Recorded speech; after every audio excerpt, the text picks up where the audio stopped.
Michigan State University President Lou Anna Simon announced her resignation Wednesday night, hours after a judge sentenced former MSU Dr. Larry Nassar to a maximum of 175 years in prison.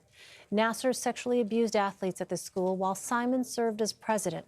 Many of Nassar's victims say university officials failed to respond to their reports of the abuse.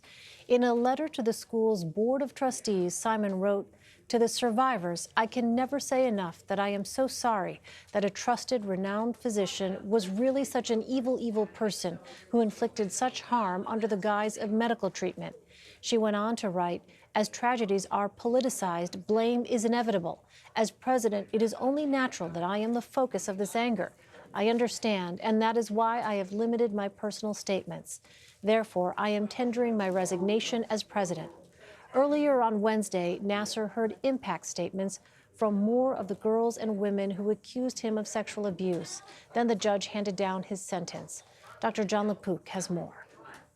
I've just signed your death warrant. After 156 victims had addressed their abuser, Judge Rosemarie Aquilina got her turn. Your decision to assault was precise, calculated, manipulative.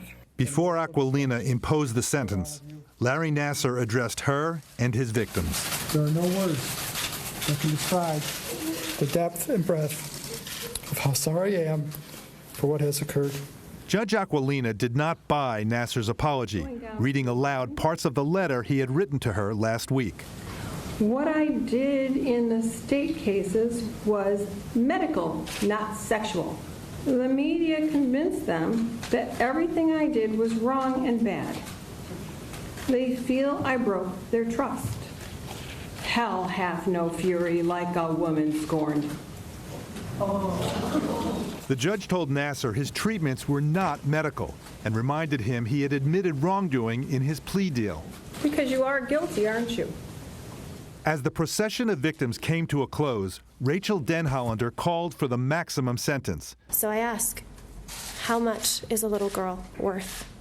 I submit to you that these children are worth everything.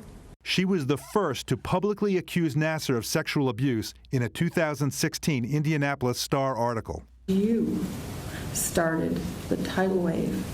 You are the bravest person I have ever had in my courtroom. Kaylee Lorenz says she was only 13 years old when Nassar first abused her. You need to look at me and listen. I only hope that when you get a chance to speak, you tell us who knew what and when they knew it.